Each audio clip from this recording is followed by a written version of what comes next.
Good evening and greetings from Smith Hall on the University of Washington campus. My name is Adam Warren and I'm an associate professor in the Department of History.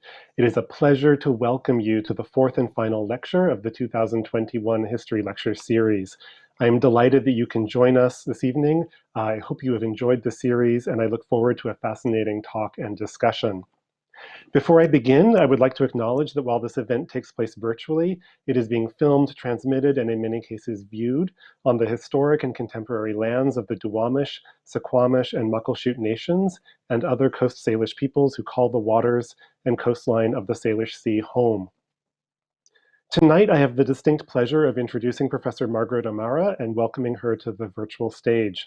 Professor O'Mara is a historian of the United States and the holder of the Howard and Frances Keller Endowed Professorship in the Department of History, a named professorship that recognizes excellence in both research and teaching. As will become clear over the course of this introduction and during her talk, she is most worthy of this honor and recognition.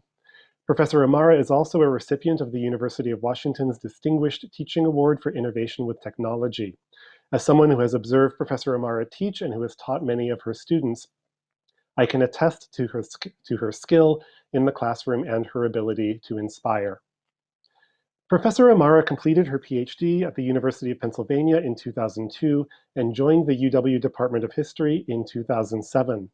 Her research profile could be characterized in several ways. She is a business historian, a political historian, and an urban historian. Much of her scholarship examines the intersection between the technology industry and politics. This is evident in her first book, Cities of Knowledge, Cold War Science, and the Search for the Next Silicon Valley, which reconstructs the history of US government efforts to plan and develop science and technology research hubs in distinct locations across the United States. By comparing government attempts to develop such hubs near research universities in Atlanta, Philadelphia, and the Bay Area, Professor O'Mara identifies the reasons why Silicon Valley came to be the high-tech powerhouse that it is today, and why the other regions did not grow in the same manner. Professor O'Mara builds on these themes in her most recent book, The Code, Silicon Valley and the Remaking of America, which has been named a Best Book of 2019 by the Financial Times and Publishers Weekly. The book provides an extensive history of Silicon Valley and the high-tech industry that spans from the region's initial growth as a center of semiconductor production to its present status as home to some of the most powerful tech companies in the world.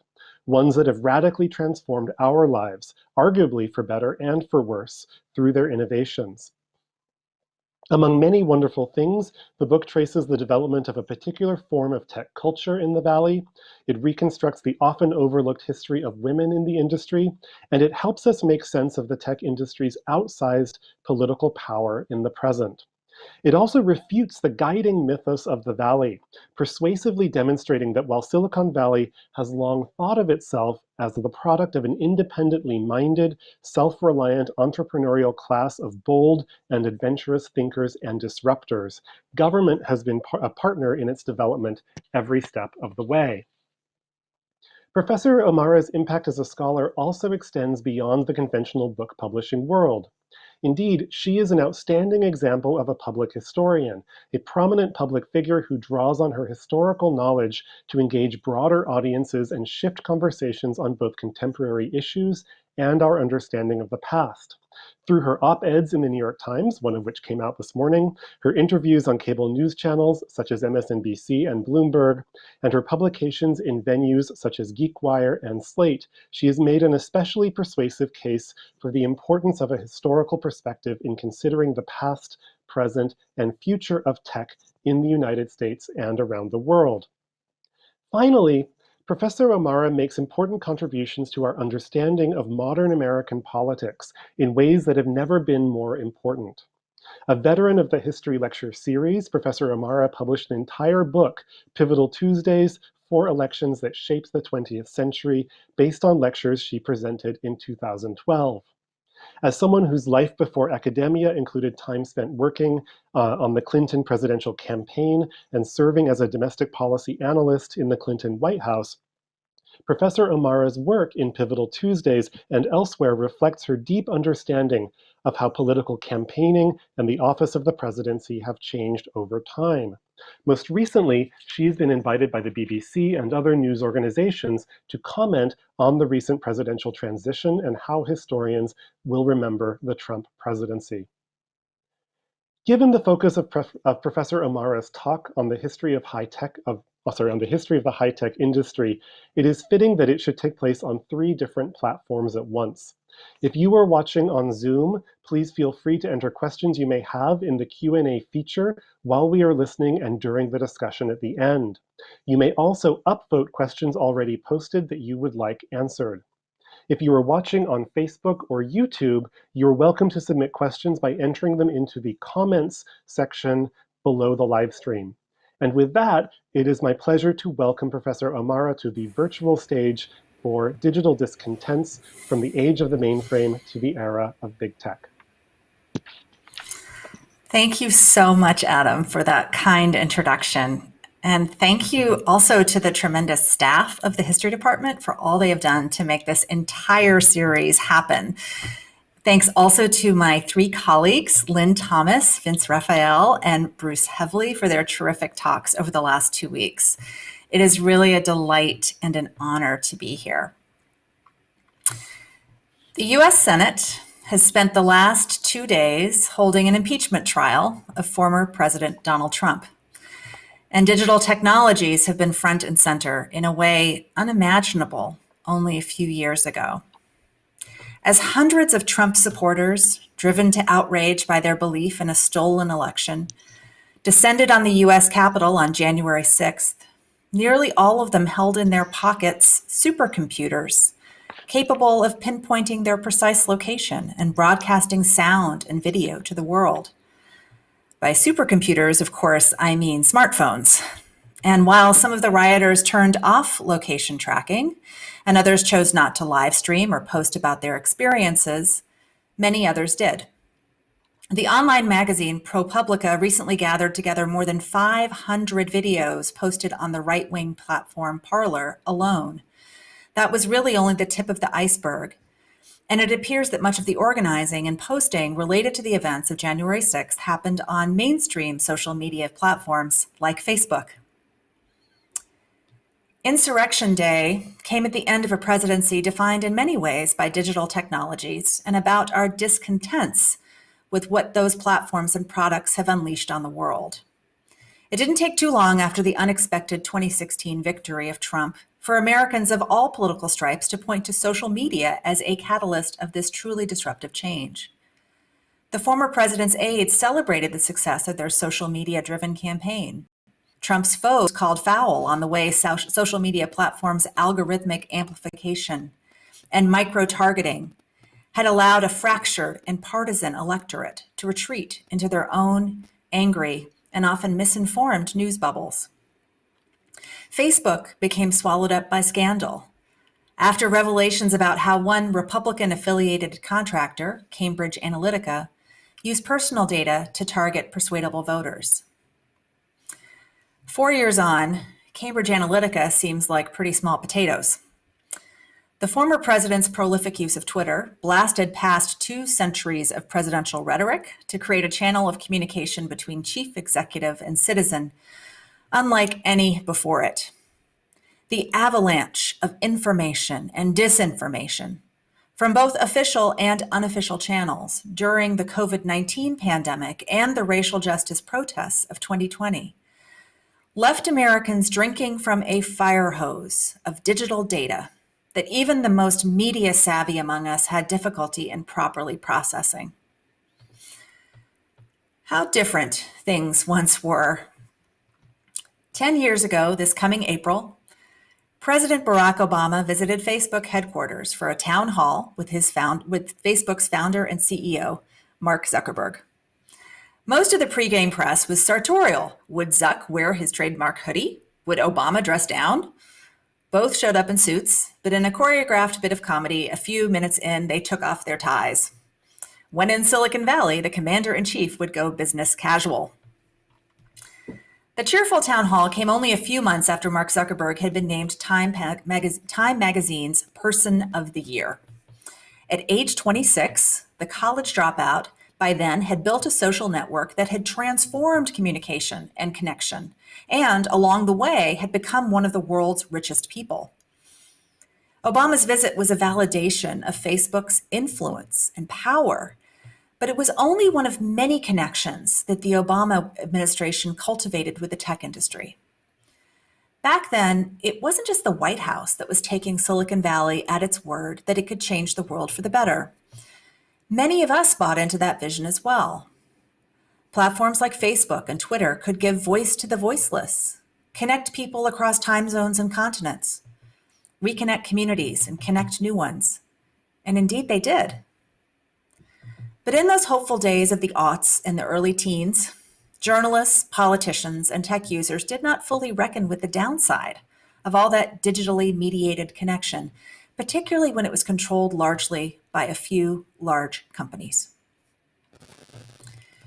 Technologists and users alike can talk regretfully these days about how the internet lost its way, how it betrayed its original promise, how all went south once Mark Zuckerberg and Jeff Bezos got too greedy.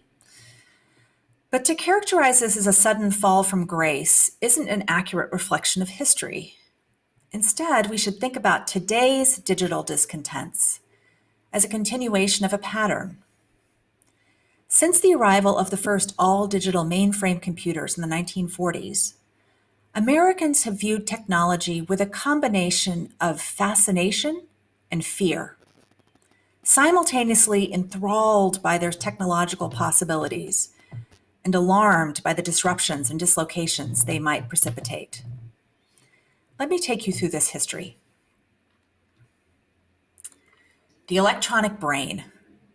This was the term often used to describe the first generation of partly or fully digital computers, developed in industrial and academic laboratories during World War II, mostly with military funding. The word computer, you see, was then the name given to the young women who worked in those laboratories, performing mathematical calculations that they then would feed into the machines, plugging in fuses to the machines in precise sequence. Today, we'd call that software programming.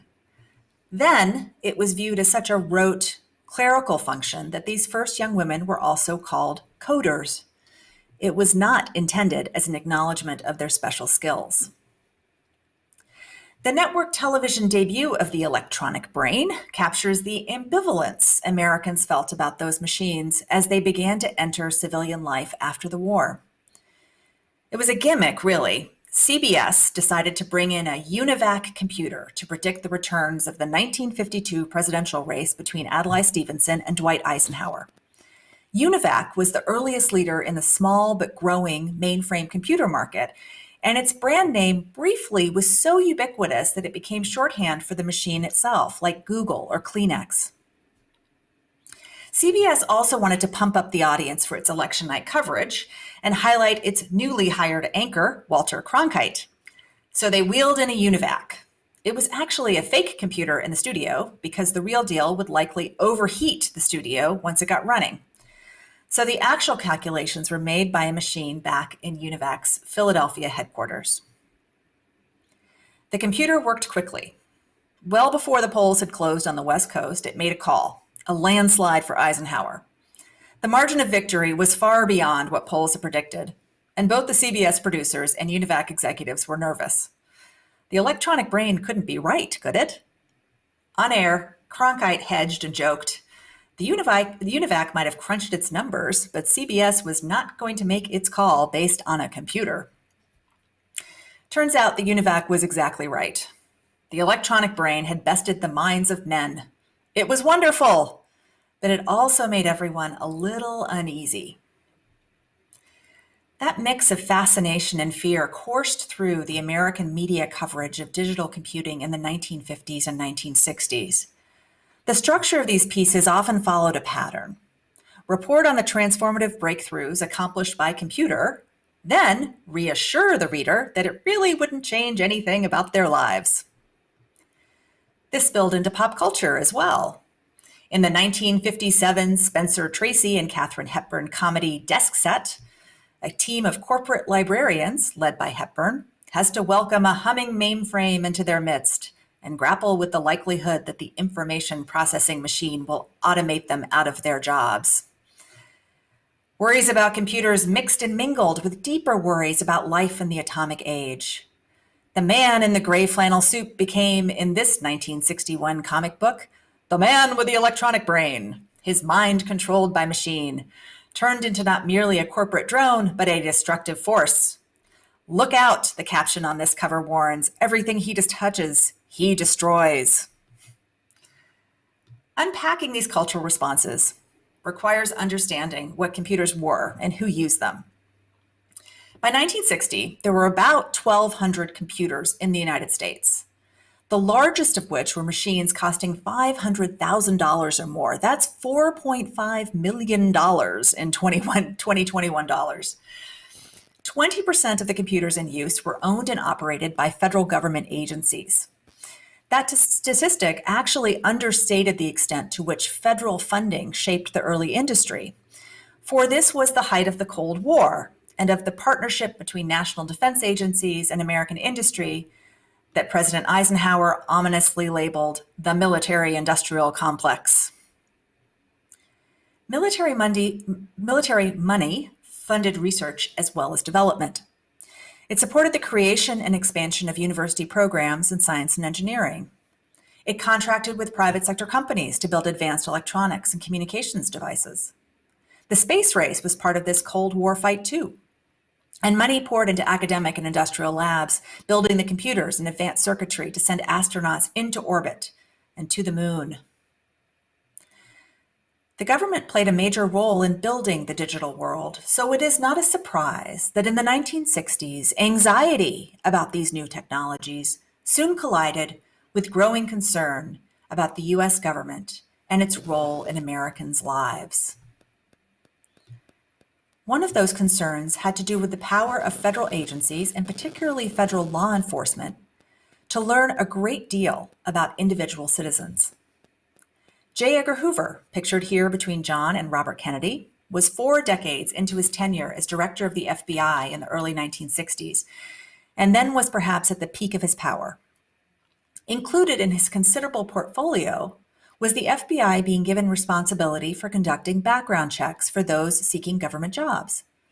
These checks then not only included a battery of questions designed to root out potential communists, but also personality deficiencies and so-called deviant behavior.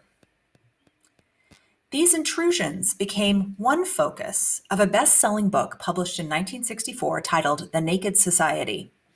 The author, an investigative journalist named Vance Packard, already had made a splash a few years earlier with an expose of the advertising industry and the subliminal tactics it used to influence consumers. Now Packard turned his sights on the way new technologies were being deployed by powerful institutions to gather personal information and potentially infringe on civil liberties. Hoover's personality tests were an entry point for Packard, but his bigger point extended well beyond. Mainframe computers and their ability to process vast amounts of information had utterly changed the game when it came to an individual's ability to protect their own personal information, he argued. And while corporations used electronic data processing to target and market to consumers, government databases were the chief threat to be addressed and attacked. As you can see here, Packard was not alone. The privacy wars generated a bumper crop of books on the subject, including one written by a U.S. Senator, Edward Long of Missouri, who made a very similar argument about computing's dangers. And even though the expansion of domestic social programs by President Lyndon Johnson had been a catalyst of the growth of government information gathering and data processing, Long secured an introduction to his book from Johnson's Vice President, Hubert Humphrey.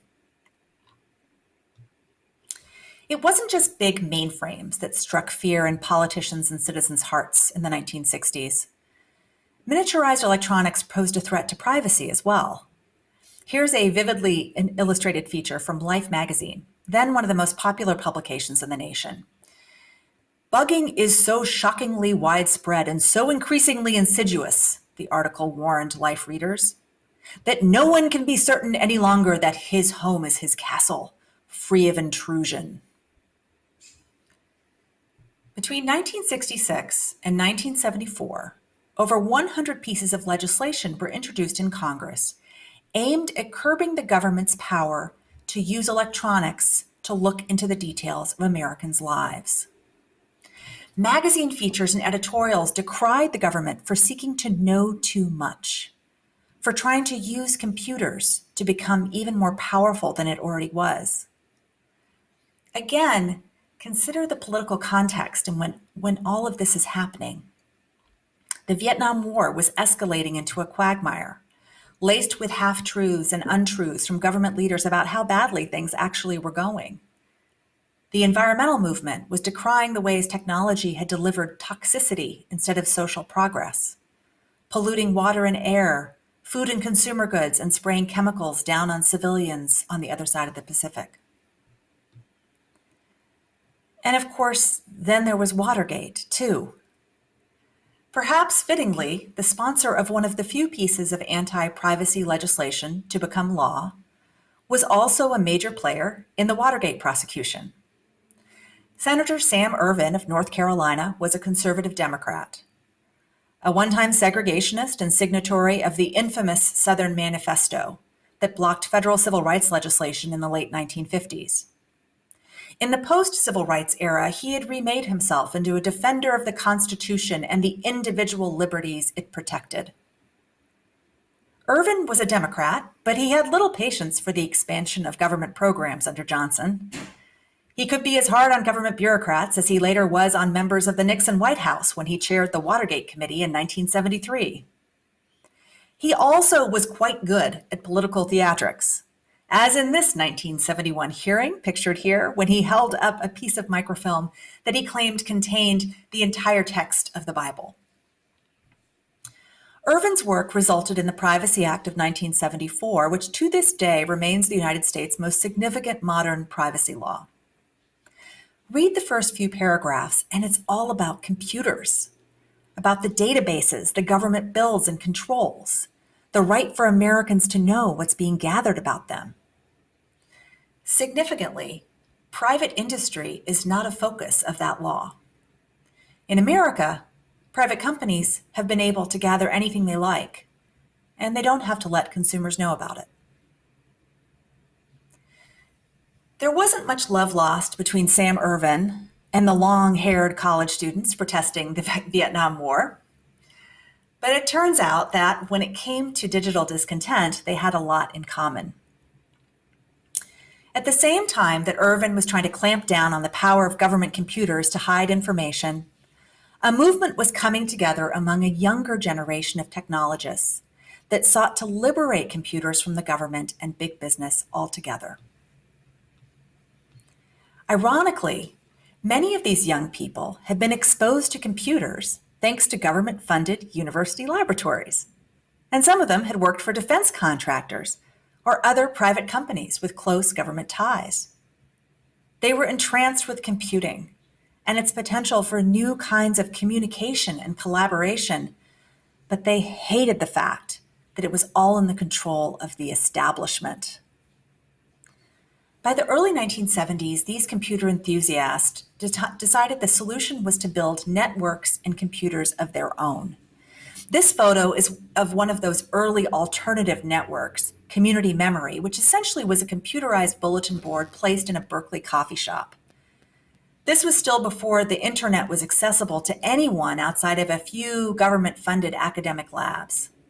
Connecting computers involved phone lines and moving data was glacially slow, but it was a start. Bigger leaps happened with the computers themselves. Advances in microchip technology by the early 1970s made it possible to build a decently powered machine that you could put on your desk in your office or your home.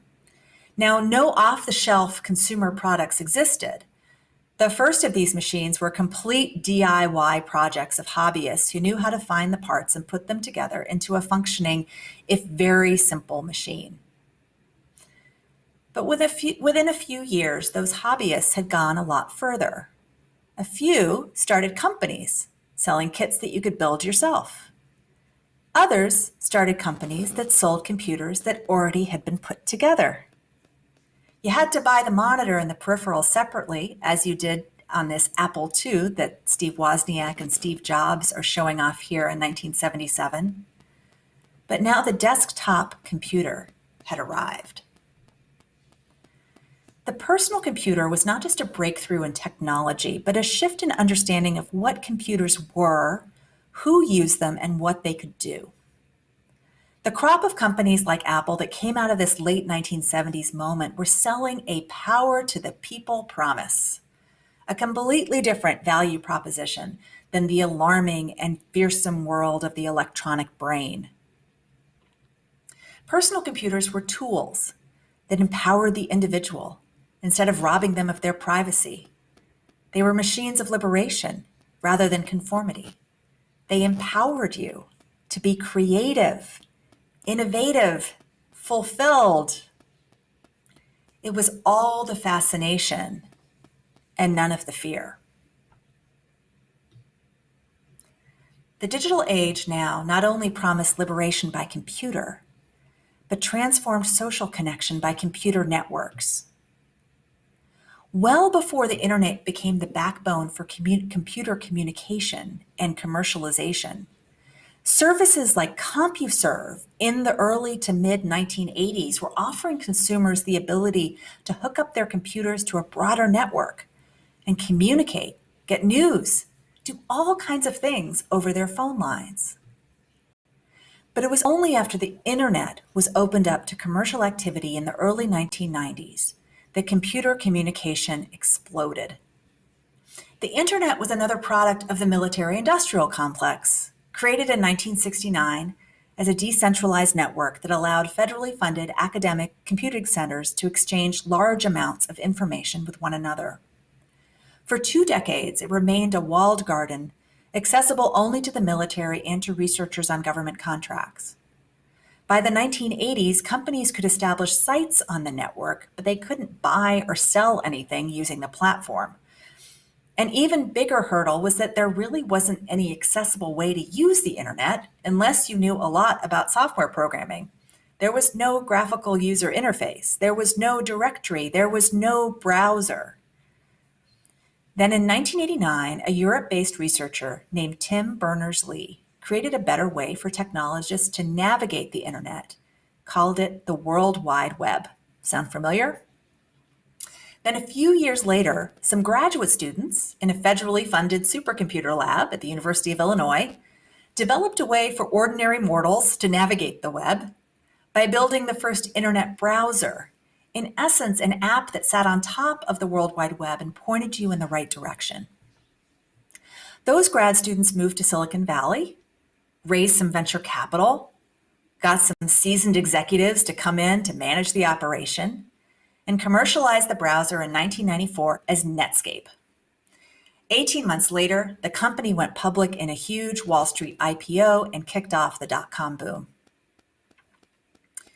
The companies that came out of dot-com Silicon Valley embodied all the fascination and very little of the fear associated with the digital age. They were led by young people who appeared more motivated by passion than by money. Although, to be honest, many of them were motivated by the money. They were fun, playful, accessible, making information free to everyone. What's not to like? Except the privacy problems that had plagued an earlier era never went away.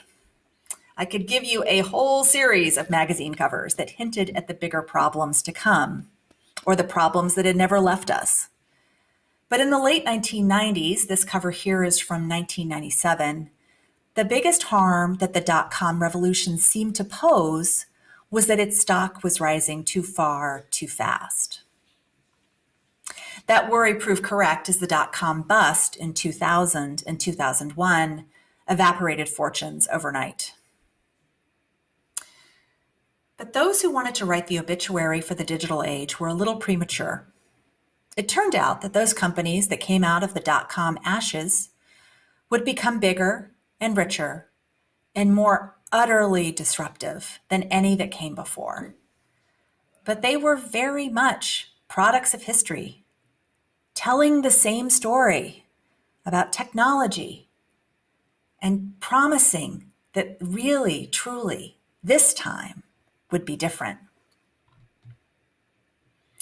Out of the dot-com ashes came Google, a company founded by two graduate students who were determined to show that you could do digital capitalism better and right.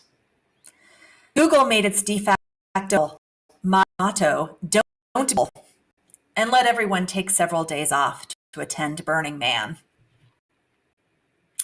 Then, by 2004, there was another group of boy kings taking the valley by storm, the founders of Facebook, a social network that started connecting college students and quickly expanded to connect the world. Both Google and Facebook found financial success by solving a problem that had bedeviled the commercial internet since the early 1990s. How do you make money on it without subjecting people to so many ads that they close their browsers and walk away?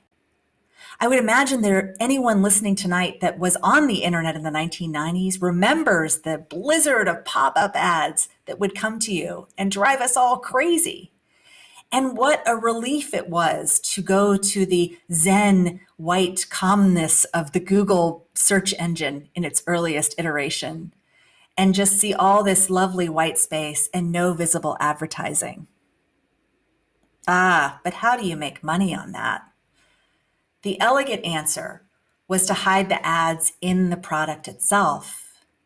And instead of selling advertising to present to consumers, these new generation companies sold data about their users to advertisers, who in turn paid Facebook and Google and other sites like it to place ads designed to appeal exactly to us, closely targeted to what we wanted. So that's why by the time we get to 2006, we get an internet that is very much about, so much about personal preference and personal tailoring that Time Magazine's choice for its 2006 Person of the Year is you. Knowing what we now know about these companies' reliance on personal information to make their money, this choice is more than a little creepy. The magazine's point was an essentially hopeful one, that the new digital economy allowed individuals a great deal of control over what they did online and on who had a voice. This was the heyday of blogging, for example. But it turns out you really never were in charge. And the government snoops, it turned out, never really went away. Decades after the era of J. Edgar Hoover, a government contractor named Edward Snowden revealed in 2013 that the U.S. National Security Agency and other federal law enforcement had been using Silicon Valley platforms like Facebook to spy on users and engage in their own information gathering. We'd spent so much time being fascinated that we'd forgotten to be fearful. Which brings us to now. The digital age has brought society many benefits. All the work and learning and connection we have done over the last year, for example, would have been impossible without those technologies. At the start of the digital age, computers took up entire rooms. Now I have a far more powerful supercomputer here on my wrist. But the consolidation of power and knowledge within a very few large tech companies has revived old fears and worries, quite justifiable, that more digital technology is not necessarily better. So we end where we began. And so where does this leave us? The insurrection of January 6th was the product of extraordinary circumstances. But in order to reckon with it properly, we must understand it not as an aberration, but as a culmination. Leading up to January 6th were more than 7 decades of debate over the meaning of American institutions, of revolt against the establishment, of a corrosion of trust, of seizing power, especially digital power, from the man and putting it in the hands of the people. That revolt enabled the flood of digital information created by the perpetrators of the mayhem on January 6th.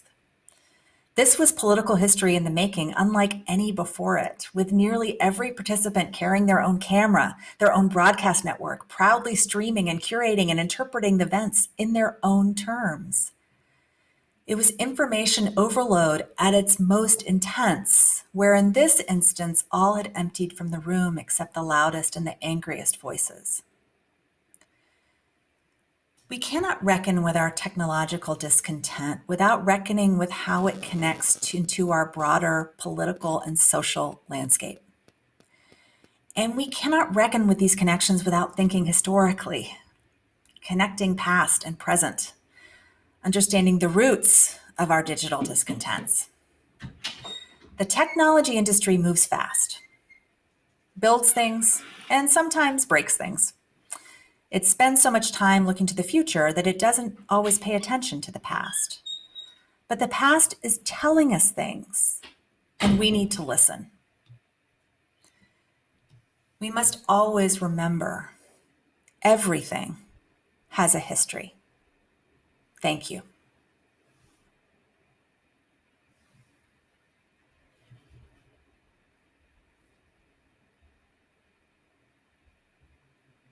Margaret, thank you for that really, really wonderful talk. So fascinating and so timely. There's so much to discuss here. Viewers in our virtual audience, please remember that you are very welcome and encouraged to enter questions into the Q&A feature on Zoom, and also upvote questions there that you'd like to see answered. And for those watching on Facebook and YouTube, please feel free to enter questions in the comments section. If possible, I would like to ask the first question. So Margaret, I was thinking about what your presentation might be like this weekend when I was reading, of all things, the New York Times, and I read an op-ed. It wasn't one of yours, but it was Michelle Goldberg's. And in that op-ed, she quoted former Secretary of State Hillary Rodham Clinton as describing the spread of disinformation and conspiracy theories, ones that are enabled and incentivized by tech platforms, as, to quote Clinton, the primary event of our time. Clinton was asked to comment on Representative Marjorie Taylor Greene's sort of embrace of alternative realities and QAnon theories, and Clinton responded by saying, and I quote, "We are facing a mass addiction with the effective purveying of disinformation on social media." And she added, "I don't have one iota of sympathy for someone like her," by which she means Marjorie Taylor Greene, "but the algorithms we are now understanding more than we ever could have, truly are addictive. And whatever it is in our brains for people who go down those rabbit holes and begin to inhabit this alternative reality, they are in effect made to believe." So I was wondering your thoughts about this assessment by Hillary Rodham Clinton. Do you agree that the mass spread of disinformation is, to quote her, the primary event of our time? Well, I think it is a very significant event of our time. It is, in some ways, it's a continuation of a pattern, right? So if you go back to the early years of the American Republic and the vital print culture that brought us the American Revolution, among other things, but also was a vehicle to spread both information and disinformation. Anyone with a printing press could put something up and send it around, even if it were slanderous or borderline so. But there was still it was a cacophonous set of voices, partisan newspapers, that endured throughout the 19th century. But nonetheless, it was not of the scale and speed and algorithmic amplification of now, which I think is a very important thing. So too, conspiracy theories have always been with us. There have been, flat earthers have been around for quite some time. But that now we have, look, these platforms were designed to sell ads on the internet, and they have done that remarkably well. They've been wildly successful at what they set out to do. They were not designed to be forums for political communication, nor have they been developed, or sort of their business model is not oriented around that, no matter how much the leaders of these platforms may say we want to foster a healthy conversation, as Twitter's CEO Jack Dorsey calls it. But when you have this is all of the information we get consume online is, and not just in social media, but it is being calibrated to appeal and to engage us and to get us to stay looking at these screens as long as possible. And I think the other thing is, thinking about the various political cataclysms of the last 12 months and really layering them against the COVID-19 pandemic and all that it has done to disrupt human life, American life in many ways, including having us just soaked in screens all the time, right? And so, I think we're a little too close to it and in it. This is very meta to be having this conversation and about this right here. But nonetheless, I think, radicalization is, if you're spending a lot more time on social media, which I think people as a whole have been doing, the trend lines have been going up over this lockdown year, then you are more opportunities to be exposed to information that, in the cases of some, radicalizes them. Thank you. So an audience member asks, how do you envision the future of digital privacy? Are there any clues in its history that point to possible development in that sector?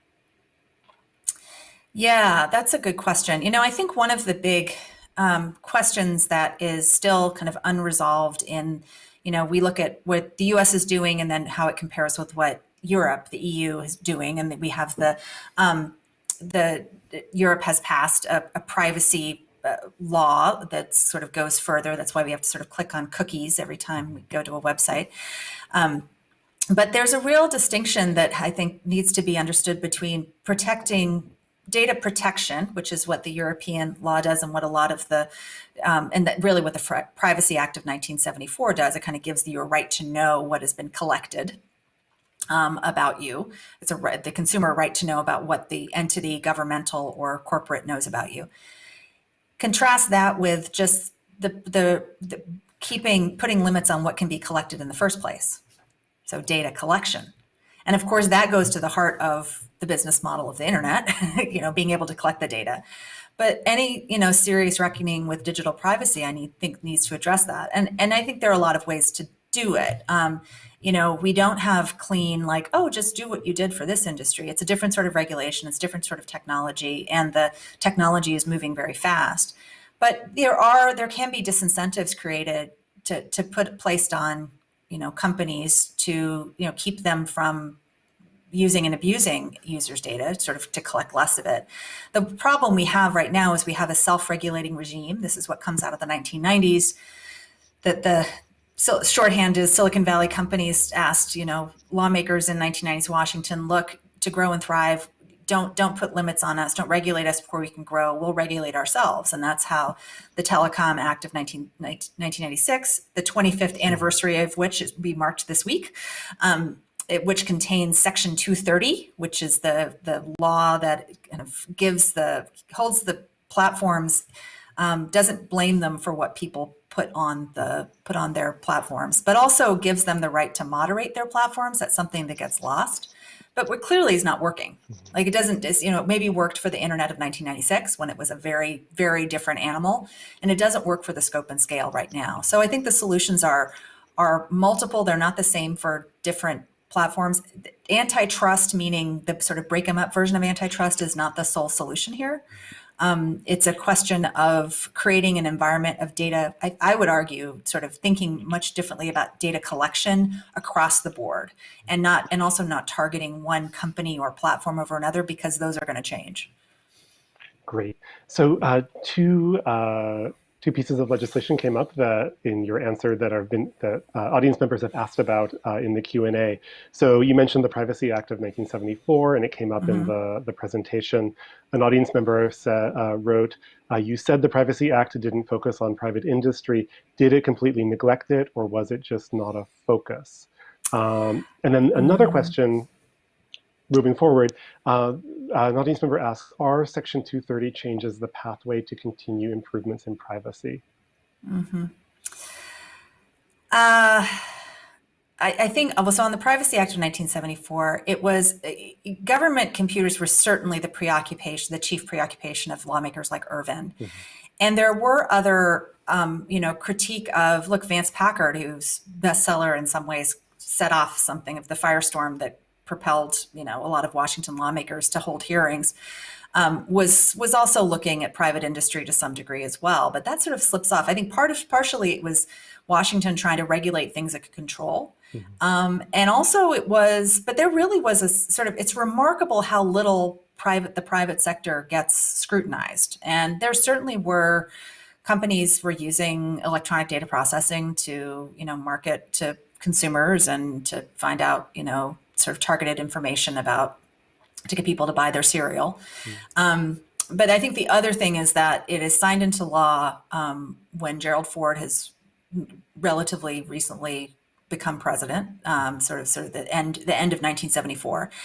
And the Ford administration was not that interested in creating, in regulating, putting a harness on private industry in that way. And also it wasn't seen as something that was dangerous in the way that government data collection was. It was a different moment. It's really reflecting the political mood of the moment, and the political economy and the state of what tech was. I mean, then Silicon Valley was a place that was, sort of hardware manufacturers that didn't sell anything to consumers. Atari had just been founded maybe like 2 years before, and it was a bunch of hippies smoking pot sitting in hot tubs. No one could kind of computed that one day be a consumer juggernaut, and much less a software-driven juggernaut. And then on Section 230, I love that this, when something that's so super nerdy in the weeds that you study suddenly becomes a thing that people know about, it's kind of fun. So 230, I think obviously it needs to be updated, and in some way, it is tricky. I don't think that doesn't solve the privacy problem. I think what it, potentially could be carefully reframed to reflect to basically become a prompt for platforms to create more robust content moderation policies. I'm a bit of a skeptic about content moderation. I certainly am a skeptic about the kind of post by post approach, because it's like whack-a-mole. These are massive platforms. They are of a scale, Facebook's collective products reach 2 billion global daily users. That's a lot of moles to whack, even if most of those moles are behaving.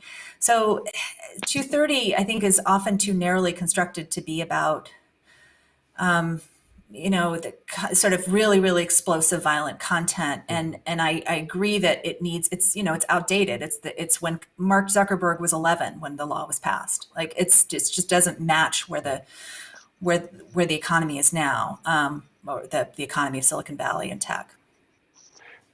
Fantastic. So related to that, an audience member asks about Facebook's oversight board and wonders whether that board can be effective, and then adds, and what would effective even mean in the case of the Facebook oversight board, given the competing interests and open discourse and fighting misinformation?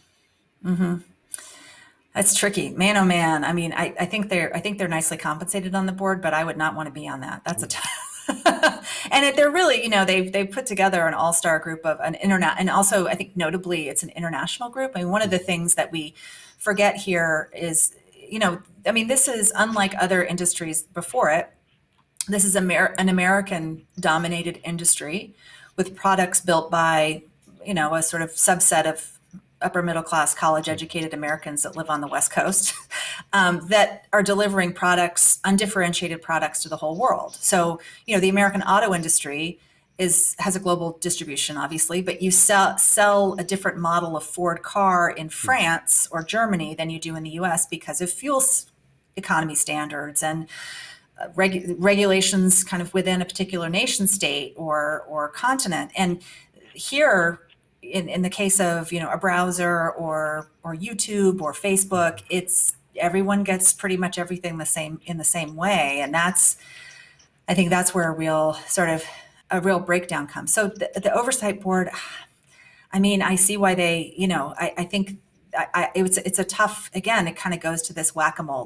There's a scope and a scale of this that has exceeded kind of the ability for human moderation.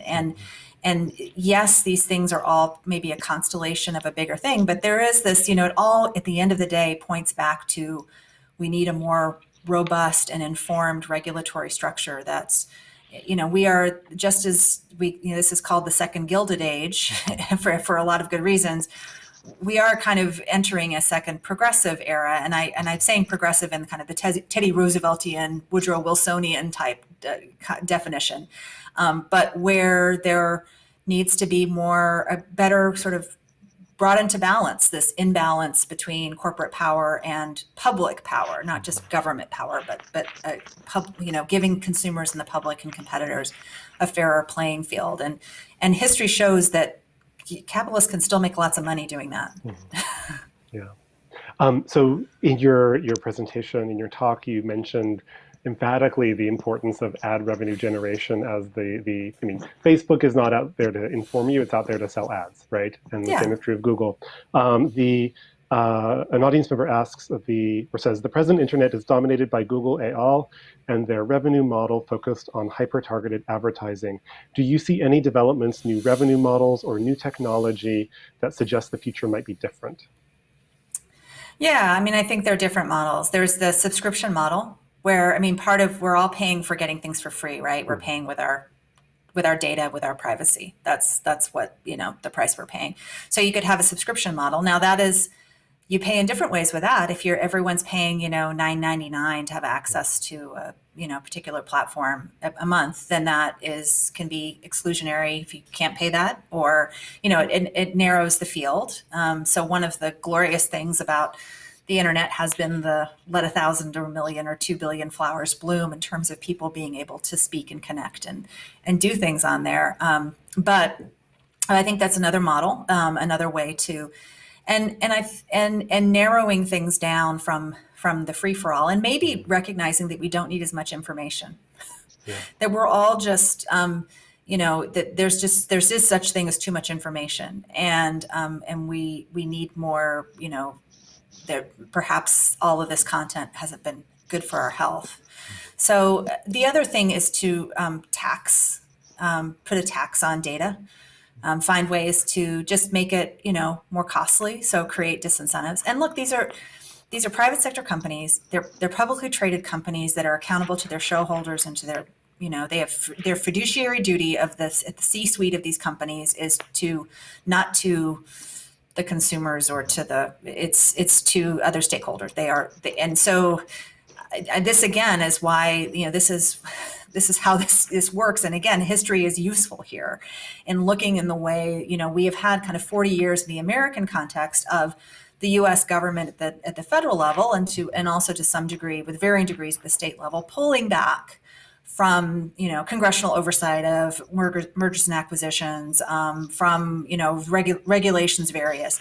And they pulled back in response to a feeling that there had been too much regulation, right? How many, if I did a Google engram of the phrase red tape for, and you would see like the 1970s, it goes, whoop, and just never stops. Like people had enough of that. And so, but perhaps there's an overcorrection that needs to be corrected.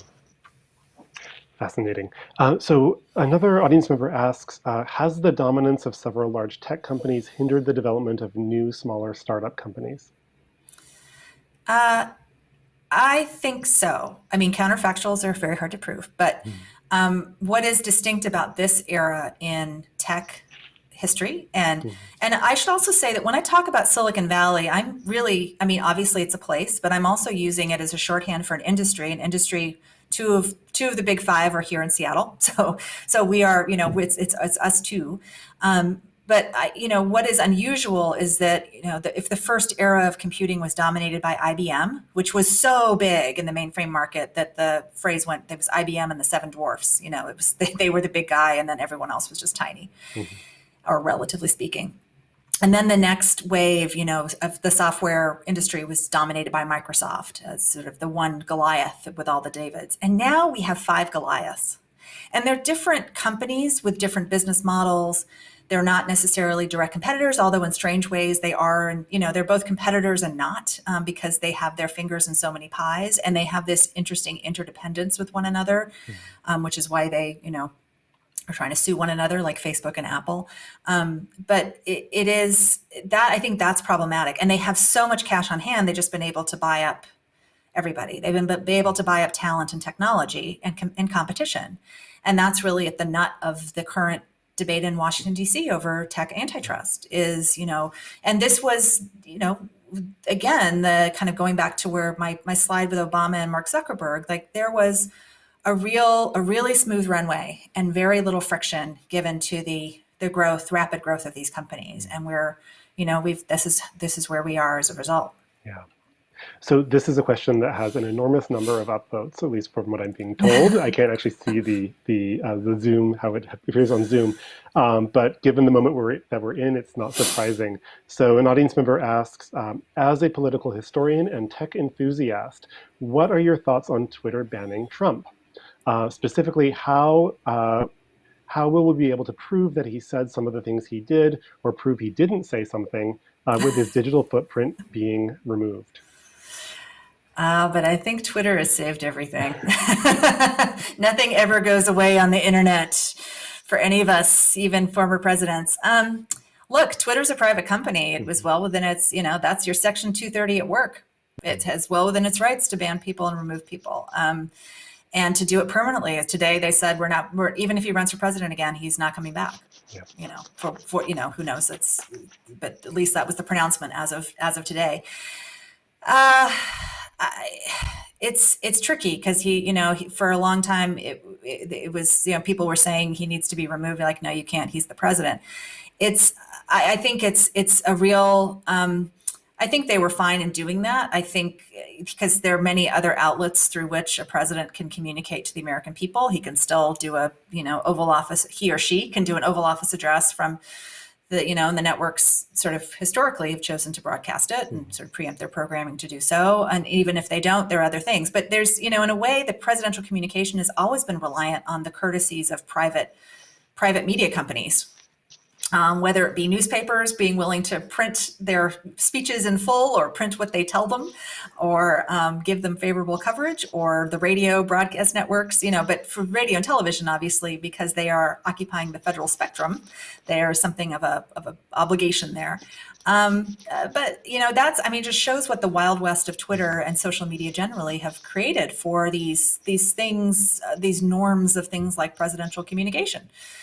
We have, Trump kind of busting through, using it like Franklin Roosevelt used radio to go straight to the American people and try and bypass recalcitrant political obstruction in Washington, but also taking that to, in a way that was wholly unmediated and uncensored, that became and clear and leading up from the election, leading up to the election, through the election and after, became a destructive force. Now, would things have gone down the way they did if Trump hadn't had a Twitter account? I don't, let's not overstate I think there's a whole complex bundle of things that are contributing to it, but it just shows what it's sort of really strange, going back to sort of your first question to me, Adam, like we are at this inflection point where this is a different media environment than before that leaves that it's harder to track where sort of truth and consequences lie. Great. So I'm being told to ask one more question, and okay. So there's a question I desperately want to ask you that came in that is, have you seen improvement in the number of women in the tech industry, particularly in senior management? But I'd also invite you to engage another question, which was, as an audience member, just sort of wanted to ask about your thoughts about the future. We've been through such a crazy and distressing 5 weeks. What do you think the future holds for us? Yeah, a crazy and distressing 5 weeks, 5 months, 5 years. Yeah. I mean, it's been a lot. We all, Alvin Toffler in 1970 declared we were in an age of information overload, and I think 50 years later, his prophecy is all too true. I certainly feel that way. To the question of gender in tech, there has been this, pervasive imbalance. And one of the things I tried to show in my book was how that was so long in the making. And it is, again, a kind of complex bundle of things that are contributing to it. And one of the tough things is that part of Silicon Valley's secret is the tightly networked nature of its deal making, where people know one another and kind of, help each other out. And that's also its Achilles heel. That's why it stays such a closed system, despite all of its proclamations of being innovative and thinking different. In some ways, it does not. I do see the needle budging a bit, and I have reasons for optimism. So it's not as much, the numbers are not moving as much as one would like, of course, but that's understandable. We took 75 years to get here. It's going to take a while to unwind it. I think a couple of things that are promising. One, that the conversation about tech diversity, underrepresented minorities and women, and other underrepresentation is now kind of a public conversation in the way that it was not, a decade ago. Like it's always been there. People always knew, and nothing ever came of it. And it was never, it's just in the conversation. And I think that's good. And I see younger generations of technologists, including the people I teach at UW, really approaching this in a different way and having this awareness that's different. The other thing is the people who make decisions are the ones with money, the venture capitalists, the investors.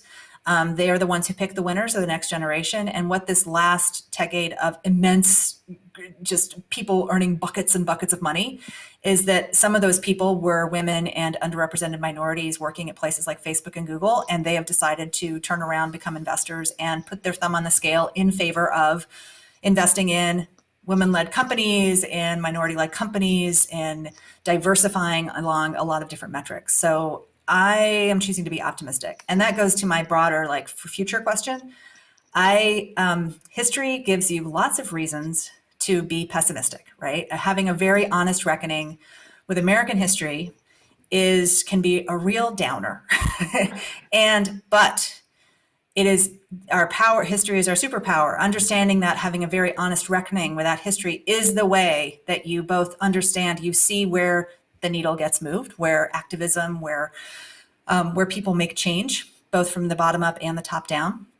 Leadership matters a lot. That's one reason I study presidents. It matters a heck of a lot who the president of the United States is. I think we've seen that quite vividly in recent years. And I think when it comes to tech, I'm just choosing to be optimistic. I think I do see this remarkable kind of momentum around tech regulation that wasn't there before. I wrote a column earlier this year that was after the House Judiciary Committee hearings on antitrust, that was just such a stark contrast to the love fest that most of these hearings have been in recent memory. Like Tim Cook was called in to be berated because Apple didn't pay taxes. This is like in 2012 or 13. And then it turns into all the senators being like, I have an iPhone. I love Apple. You guys are awesome. And it's like, wait, weren't we going to talk about how you don't pay taxes? And, that's all different. That's gone. And while I think the backlash has been maybe gone, can go a little too far, there you need to have a more nuanced view and appreciate, okay, there are things that these companies in this sector is doing. How do we, harness these good things and also not, harness the things that are out of control? And my great faith comes from the new generation. Again, people we teach, the people who are, who are at UW now or who are in their 20s working in the industry, who are thinking about where and how to do something different and to really change the world for the better. So let's hope. They're definitely amazing. So with that, it's my job to thank Professor O'Mara for her fantastic talk this evening and thank the other presenters in this year's series as well, Professors Lynn Thomas, Vicente Rafael, and Bruce Hevley. Additional thanks go to Richard McLean, Glennis Young, Anita Verna Crofts, Reniva Keel, Alexandra Dusablon, Josh Apfel, Eric Johnson, the UW Alumni Association, and the Friends of History Fund. I'd also like to thank all of you, the viewers, for attending these lectures. I hope you have found them engaging, informative, and thought-provoking at a time when considering how technology has transformed our lives and continues to do so has never been more important. The history lecture series will return in winter 2022, and we are hopeful that it may even take place again in Kane Hall. The theme for next year's lectures has not yet been defined, but will be announced in the History Department's spring newsletter. Suggestions are very welcome and encouraged, so if you have an idea about a theme or topic that you would like us to consider, please send it to us via email at histmain, yeah, that's HISTMAIN at uw.edu. And with that, I wish you a pleasant evening.